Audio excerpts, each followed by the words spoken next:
Joining us now, Susan Frischio, Chief Congressional Correspondent for the Washington Examiner. So that Washington Post story on President Trump leaking highly classified information in a meeting with the two Russian diplomats, National Security Advisor H.R. McMaster came out in the driveway. He said it was false. It didn't compromise intelligence sources or methods. This is one of the Post reporters, Greg Miller, had to say.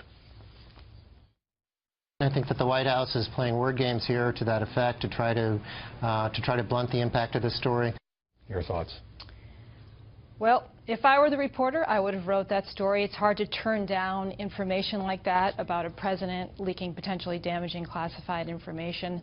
But then you have the National Security Advisor saying this didn't really happen. He was in the meeting. And yeah, he was in I was there. So no anonymous sourcing. The problem with all this type of reporting we're seeing now where the people inside the White House are debunking the press is then coming out and then debunking back what happened in the White House.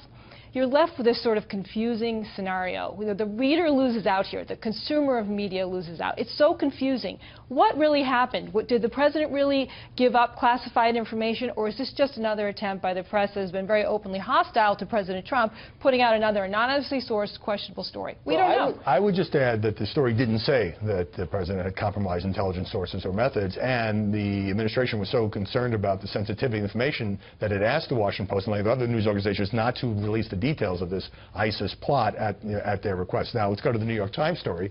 Quoting James Comey notes about the president asking him to drop the Mike Flynn investigation. We've heard the president say that was not true.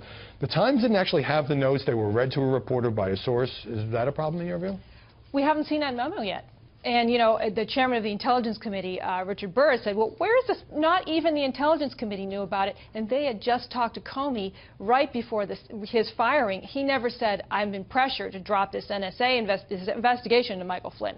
So we have so much conflicting information, people who actually spoke to Comey versus a memo read by somebody over the phone to a Washington Post reporter who was holding it in his hand. We haven't seen it. That was actually New York Times, but yeah. Right. But I don't have that great problem if you trust the source and having the document read. But you know the source, though. Right. But here's the thing. Are the media, you know, with Comey and his side doing all this leaking and putting out memos, are the media just sort of taking it on faith that he's telling the absolute truth and believing that the president is not telling the truth? I mean, we have a significant difference of accounts here.